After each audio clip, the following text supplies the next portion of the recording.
Oferecimento CIEAM. Estamos de volta com o nosso programa Ponto de Equilíbrio, falando hoje sobre gastronomia e entrevistando dois empresários desse ramo, o Fernando e o Rogério. No bloco anterior eu consegui entender a tua percepção em relação à gastronomia local, gastronomia da Amazônia, mas eu queria ouvir do Rogério, que esteve em outros centros. Você atuou em São Paulo, atuou na Europa também, na Itália, passou por grandes restaurantes como o do Eric Jacan, lá em São Paulo. Qual é a visão que existe nesses centros em relação à gastronomia da Amazônia? Na verdade, como o Fernando falou, eles resumem a Amazônia até Belém, né? O que é uma pena. Mas eu acho que a gente está começando a engatear nesse processo produtivo de produção gastronômica. E a gente vê hoje muito uso dos ingredientes amazônicos, mesmo em São Paulo e na Europa. A gente consegue hoje visualizar, e eu falo isso porque tem pessoas que eu conheço que moram no Japão, que comem tapioca no Japão. É uma coisa que eu tenho usado muito de exemplo, que a tapioca ela já está se internacionalizando.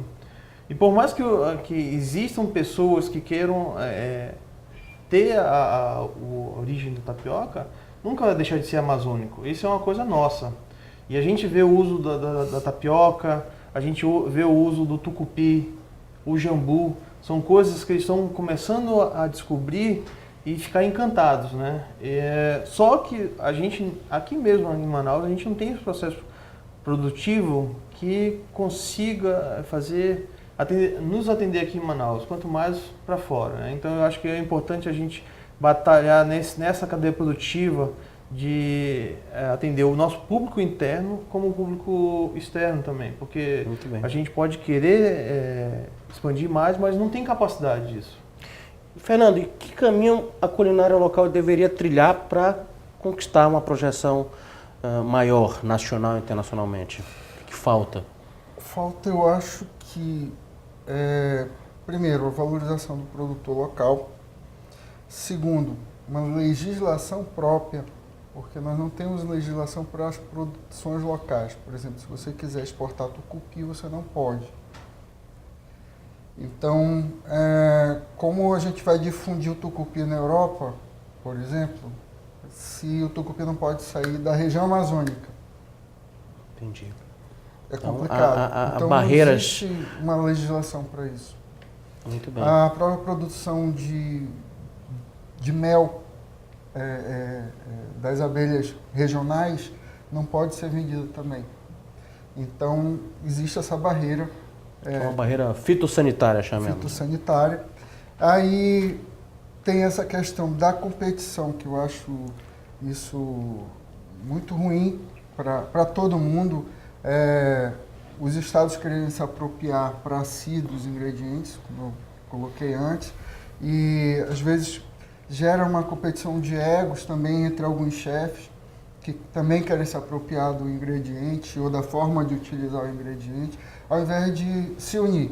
Eu acho que nós precisaríamos de uma grande união de hoje, dos chefes que estão em notoriedade em todos os estados da Amazônia Legal, até promover encontros, promover eventos em torno desse tema, para que a gente possa ter, como eu disse, um selo da Amazônia. Tem os ingredientes com selo da Amazônia. E difundir de forma criativa a nossa culinária, os nossos pratos. Não necessariamente a gente precisa produzir os pratos clássicos, como hoje a gente estava falando sobre alguns pratos clássicos, o pirarucu de casaca, o tambaqui assado, mas as outras formas que têm surgido de utilizar esses nossos ingredientes, formas mais criativas. E, Rogério, o que os motivou a fundar, a criar, conceber essa escola que é a Alquimia?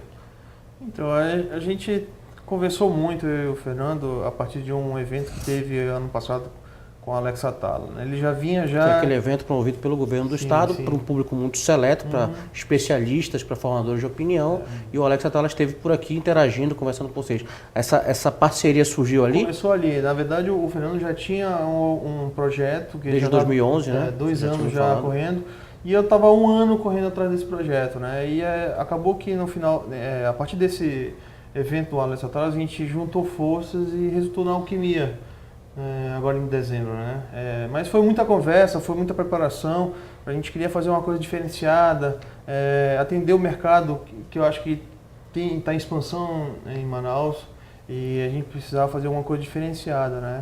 Então esse foi o objetivo para a criação da alquimia hoje. E quais serão os principais programas que a escola vai oferecer?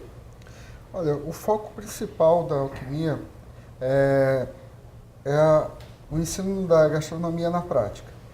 E aí nós criamos um portfólio desde a cozinha iniciante à cozinha avançada. E dentro desse quadro, ensinar a culinária das regiões da Europa, culinária regional, culinária brasileira, oriental e assim, o público tem buscado até mais por receitas do que pelo próprio perfil. Então a gente tem procurado se adequar a essa busca do público.